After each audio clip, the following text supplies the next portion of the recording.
रोज़ प्रयोग होने वाले अंग्रेज़ी के महत्वपूर्ण वाक्य।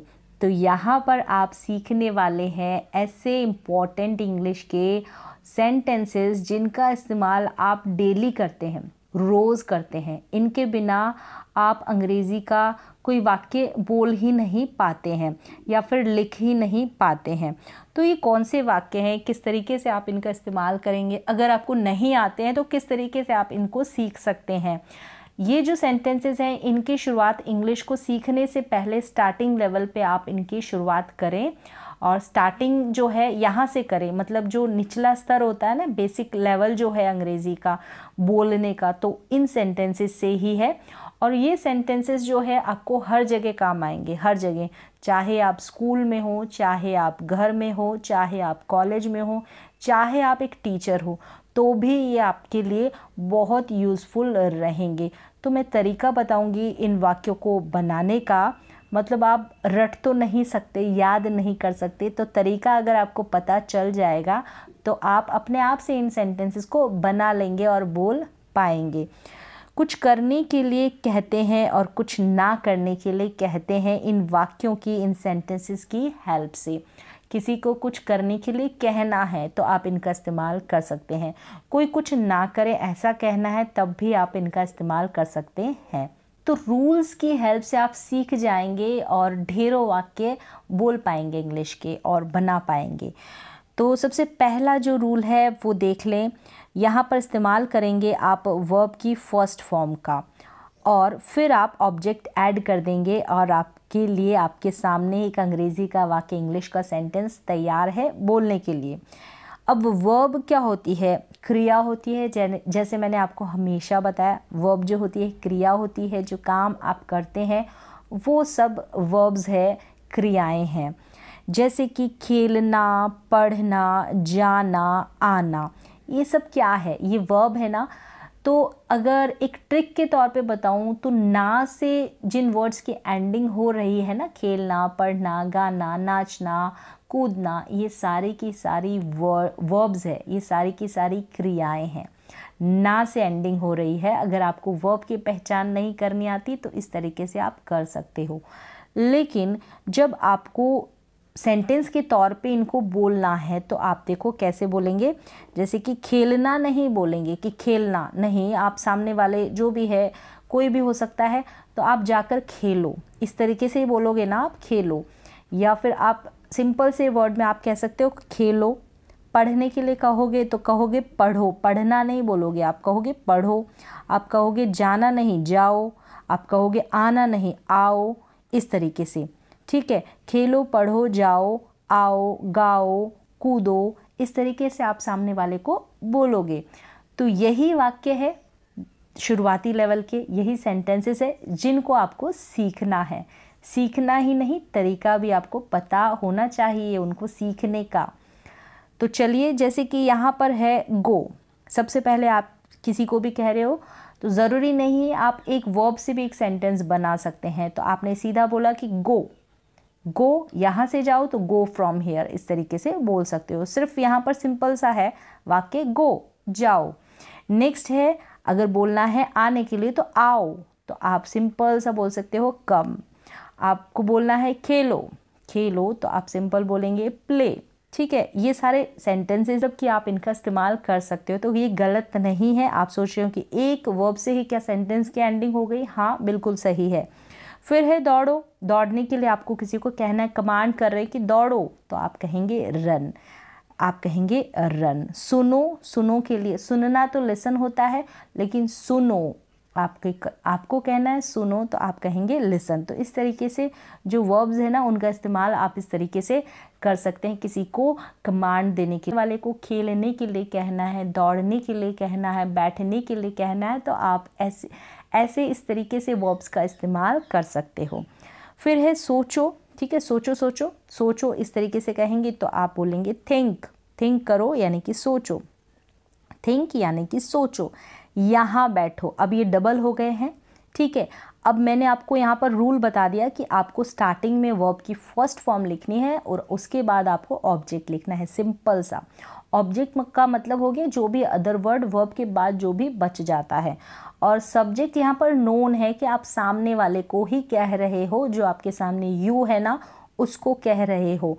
अब हमको यहाँ पर यू लगाने की ज़रूरत नहीं है। जैसे कि यहाँ बैठो, आप सामने वाले को ही कह रहे हो कि यहाँ बैठो, तो सबसे पहले बैठना यहाँ पर वर्ब है।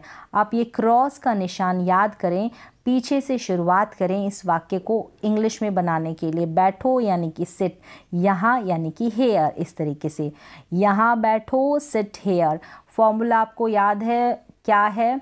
सबसे पहले वर्ब की फर्स्ट फॉर्म और फिर आपको ऑब्जेक्ट लिखना है ऐसे वाक्य बनाने के लिए।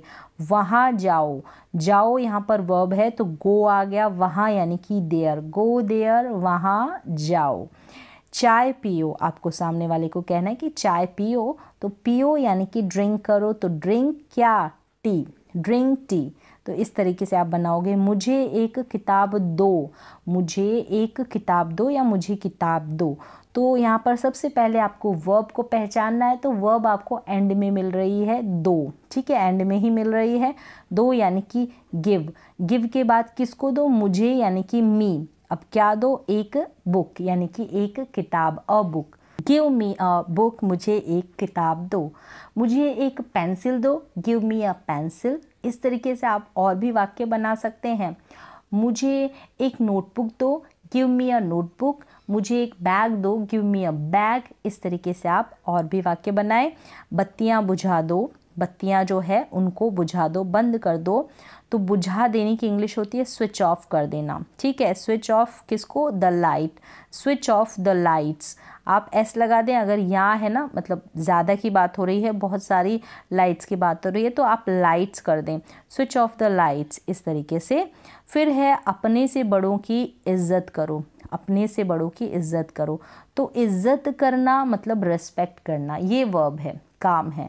रेस्पेक्ट अब किसकी? योर एल्डर्स, यानी जो अपने से बड़े हैं, तुम्हारे जो एल्डर्स हैं उनकी।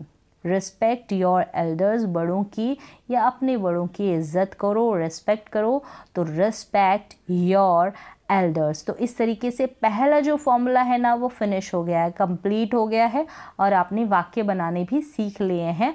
तो इनकी आप प्रैक्टिस कर सकते हैं, इन्हीं की नहीं, आप खुद से बनाएं और प्रैक्टिस करें। आपको रूल तो पता चल ही गया है। शुरुआत करें इन्हीं से पहले, क्योंकि ये जो है बेस है अंग्रेज़ी का। बड़े बड़े वाक्य बनाने से पहले, बड़े बड़े अंग्रेज़ी के वाक्य बोलने से पहले आप सीखिए छोटे छोटे इंग्लिश के सेंटेंसेस को बोलना, पढ़ना और लिखना। नेक्स्ट जो फॉर्मूला है, जो रूल है, वो है प्लीज़ और काइंडली। स्टार्टिंग में आप प्लीज़ काइंडली लगा देंगे, प्लीज़ भी लगा सकते हैं और काइंडली भी। सेंस देता है कृपया, ये हिंदी में। फिर आप वर्ब की फर्स्ट फॉर्म का यूज़ करेंगे और फिर ऑब्जेक्ट। मतलब ये जो सारे के सारे अभी आपने वाक्य सीखे ना, सेंटेंसेस सीखे ना, अगर आपको कृपया या फिर प्लीज़ और ज़्यादा आपको नम्रता के साथ बोलना है तो प्लीज़ या काइंडली का भी आप यूज़ कर सकते हैं। जैसे कि कृपया मेरी मदद करो। अगर आपको सिर्फ बोलना है कि मदद कीजिए या मदद करो, तो आप बोलेंगे हेल्प मी। आपको बोलना है हेल्प मी, मेरी मदद करो तो हेल्प मी। अब यहाँ पर आ गया है कि कृपया मेरी मदद करो, तो कृपया के लिए आप प्लीज़ या काइंडली लिख देंगे, प्लीज़ या काइंडली, फिर हेल्प मी, फिर वर्ब की फर्स्ट फॉर्म, और फिर उसके बाद जो भी ऑब्जेक्ट बचा कुछ है वो लास्ट में ऐड कर देना है। प्लीज़ हेल्प मी, समझ में आ गया कि कृपया मेरी मदद करो, प्लीज़ हेल्प मी। अब सिर्फ आएगा मदद करो तो हेल्प मी, इस तरीके से। फिर है कृपया यहाँ आओ। अगर बोलना है यहाँ आओ तो बोला कम हेयर। अब बोल दिया कि कृपया यहाँ आओ तो प्लीज़ कम हेयर हो गया, प्लीज़ कम हेयर, इस तरीके से। फिर है मतलब प्लीज़ और काइंडली के बाद आपको वर्ब की फर्स्ट फॉर्म का ही यूज़ करना है और फिर ऑब्जेक्ट हो गया, इस तरीके से है। वही सेम रूल है, वही फॉर्मूला है, बस आपको वर्ब की फर्स्ट फॉर्म के आगे प्लीज़ या काइंडली लगा देना है अगर इसका आपको इस्तेमाल करना है तो। कृपया थोड़ा धीरे बोलें, कृपया थोड़ा धीरे बोलें। अगर धीरे बोलें तो स्पीक स्लोली बोल सकते हैं। अब कृपया थोड़ा धीरे बोलें, please speak slowly, please speak slowly, इस तरीके से भी आप बोल दें। कृपया के जगह आप प्लीज़ लिख दें इंग्लिश में। नेक्स्ट है कृपया दरवाज़ा बंद कर दें। प्लीज़ क्लोज़ द डोर, कृपया दरवाज़ा बंद कर दें, प्लीज़ क्लोज़ द डोर। अगर बोलना है दरवाज़ा बंद कर दें तो क्लोज़ द डोर, सिंपल सा बोलना है। अगर बोलना है कृपया दरवाज़ा बंद कर दें तो प्लीज़ क्लोज़ द डोर, या फिर काइंडली क्लोज़ द डोर। तो प्लीज़ का ज़्यादा हम इस्तेमाल करते हैं, इसलिए मैंने यहाँ पर प्लीज़ लिख दिया है। अब आ जाए, फर्स्ट रूल आपको समझ में आ गया, सेकेंड रूल आपको समझ में आ गया, सेंटेंसेस पढ़ना, बोलना, बनाना आपको आ गया है। अब यहाँ पर है डोंट का यूज़ कर सकते हैं। आपने प्लीज़ का यूज़ कर कर देख लिया, आपने सिंपल सा कोई भी नहीं वर्ब की फर्स्ट फॉर्म का यूज़ किया, फिर उससे पहले वर्ब की फर्स्ट फॉर्म से पहले आपने प्लीज़ काइंडली का यूज़ कर लिया। अब डोंट का यूज़ करके आपको नहीं करना है ऐसा, सामने वाले को कहना है कि मत करो ऐसा, तब आप डोंट का इस्तेमाल करें। ठीक है, डोंट, फिर वर्ब की फर्स्ट फॉर्म, फिर आ जाएगा ऑब्जेक्ट, जैसे कि हंसो मत, यानी हंसने के लिए मना किया जा रहा है तो हंसो मत, तो डोंट आ जाएगा, और फिर आ जाएगा हंसना, यहाँ पर वर्ब है तो लाफ आ जाएगा, डोंट लाफ, हंसो मत। फिर है मत जाओ, जाओ यहाँ पर वर्ब है, जाओ यहाँ पर वर्ब है। आप ऐसे भी बोल सकते हैं मत जाओ या जाओ मत, तो इस तरीके से, लेकिन आपको डोंट के बाद आपको वर्ब की फर्स्ट फॉर्म लगानी है, तो डोंट गो। ठीक है, अगर हिंदी का सेंटेंस आपको समझ में नहीं आ रहा है तो आपको फॉर्मूले का ध्यान रखना है, तो आपको फॉर्मूले का ध्यान रखना है कि मत जाओ या जाओ मत, डोंट गो। अब नेक्स्ट है कि मत खेलो, तो डोंट प्ले हो गया, मत रो तो डोंट वीप हो गया, डोंट क्राई हो गया, झूठ मत बोलो, डोंट टेल अ लाई। समझ में आ गया होगा, सिर्फ डोंट का आपको ऐड करना है। अगर आपको किसी को ना करने के लिए कोई चीज़ कहना है तो डोंट का इस्तेमाल करें, don't go there, don't come here, don't play, don't speak. इस तरीके से आप वाक्य बना सकते हैं। ईजी है, उसे मत डांटो, डोंट स्कॉल्ड हिम। स्कॉल्ड का मतलब होता है डांटना, तो डोंट स्कॉल्ड हिम। इतने ज़ोर से मत बोलो, don't speak so loudly. Do not का ही कॉन्ट्रैक्टेड यानी शॉर्ट फॉर्म है डोंट, तो डू नॉट की जगह आप डोंट का इस्तेमाल करें। यहाँ पर सिर्फ मैंने बताया आपको ईजी वे में, do not speak so loudly या फिर डोंट स्पीक सो लाउडली, इतनी ज़ोर से मत बोलो, इतने ज़ोर से मत बोलो। नेक्स्ट है ऐसा मत करो, तो डोंट डू दिस, ऐसा मत करो, डोंट डू दिस। मुझे दोष मत दो, मत दो, मत करो, डोंट, ऐसा डोंट करो, ठीक है, मत करो। मुझे दोष मत दो, don't blame me, don't blame me, मुझे दोष मत दो। निराश मत हो, निराश मत हो। अब निराश होना यानी कि डिसअपॉइंटेड होना, ठीक है, गेट डिसअपॉइंटेड से पहले हम गेट का इस्तेमाल कर देंगे होने के लिए, तो डोंट गेट डिसअपॉइंटेड, निराश मत हो, निराश मत होना, डोंट गेट डिसअपॉइंटेड। चिंता मत करो, डोंट वरी, डोंट वरी, चिंता मत करो। गुस्सा मत हो, डोंट बी एंग्री, गुस्सा मत हो, डोंट बी एंग्री, चिंता मत करो, डोंट वरी। फिर है झूठ मत बोलो, don't tell a lie, don't tell a lie, झूठ मत बोलो। इस तरीके से आप डोंट का इस्तेमाल कर कर किसी को कुछ ना करने के लिए कहना है तो करें इसका इस्तेमाल, इजी है। नेक्स्ट रूल की तरफ चलते हैं। नेवर का मतलब हो गया कभी मत करना, तो आप इसी के आगे नेवर का यूज़ कर सकते हैं। कभी ना करने के लिए किसी को कहना है, और ना करने के लिए सिर्फ, और कभी ना करने के लिए नेवर हो गया, ना करने के लिए डोंट हो गया। और प्लीज़ और काइंडली का इस्तेमाल कर सकते हैं कृपया के सेंस में। तो कभी भी झगड़ा ना करो या झगड़ा मत करो, तो नेवर क्वेरल, इस तरीके से सेम ही फॉर्मूला है, बस आपको वर्ड्स ऐड कर देने, कहीं पर नेवर यूज़ कर देना है, कहीं पर डोंट, जैसा भी आपको बोलना है। कभी भी झगड़ा ना करो तो नेवर क्वेरल, वहाँ कभी मत जाओ, कभी मत जाओ वहाँ पर, तो never go there, never go there. फिर कभी मत कहना, फिर कभी मत कहना, तो कहना का मतलब है से हो गया, या फिर आप टेल वर्ड का यूज़ कर सकते हैं नेवर, और फिर यानी कि अगेन, नेवर से अगेन या फिर never tell again, never say again या फिर नेवर टेल अगेन। इसे कभी नहीं छूना, टच नहीं करना, तो नेवर, कभी नहीं तो नेवर, टच छूना, इट यानी इसे, never touch it, never touch it, इसे कभी नहीं छूना या मत छूना। कभी झूठ मत बोलो, डोंट टेल अ लाई, यानी कि झूठ मत बोलो, और कभी झूठ मत बोलो तो नेवर टेल अ लाई। इस तरीके से आप वर्ड्स का यूज़ कर सकते हैं। नेक्स्ट हम चलते हैं, तो इस तरीके से आप यूज़ कर सकते हैं नेवर का, डोंट का, प्लीज़ काइंडली का, ईजी है। फिर है लेट दूसरा फॉर्मूला है लेट वर्ड आपको यूज़ करना है, ठीक है। फिर ऑब्जेक्टिव केस आ जाएगा। ऑब्जेक्टिव केस क्या है? मी, हिम, हर, दैम, अस और एट्सेट्रा। फिर लास्ट में ऑब्जेक्टिव केस के बाद आपको वर्ब की फर्स्ट फॉर्म का ऐड करना है, वर्ब की फर्स्ट फॉर्म को ऐड करना है। और यहाँ पर जो भी बचा कुछ पार्ट है ना, वो ऑब्जेक्ट में यानी एंड में आपको वर्ब की फर्स्ट फॉर्म के बाद आपको ऐड कर देना है। लेट आ जाएगा, लेट के बाद let me, let him, let her, let them, let us. इस तरीके से ये सेंटेंसेस बनेंगे। यानी कि जो हिंदी का वाक्य होगा ना, ने दो के सेंस में होगा, ने दो।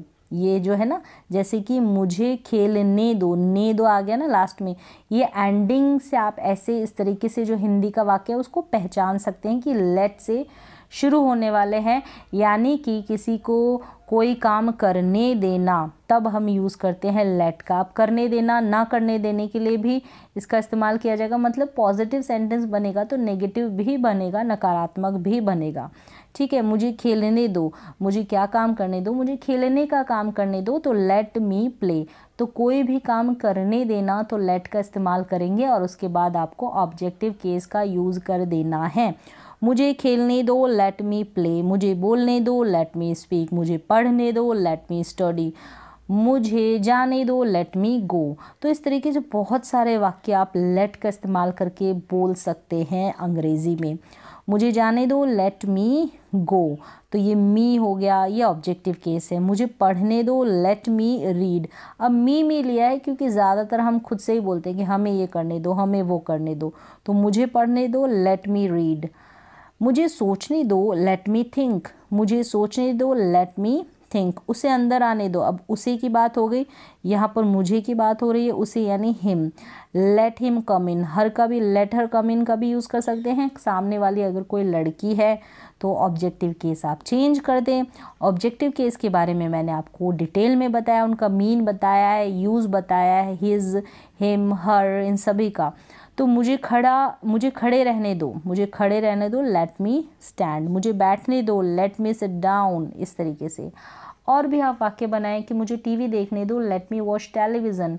मुझे बाहर जाने दो, लेट मी गो आउट। इस तरीके से आप लेट का इस्तेमाल करके कोई भी काम आपको करने दें तो आप लेट का यूज़ करें।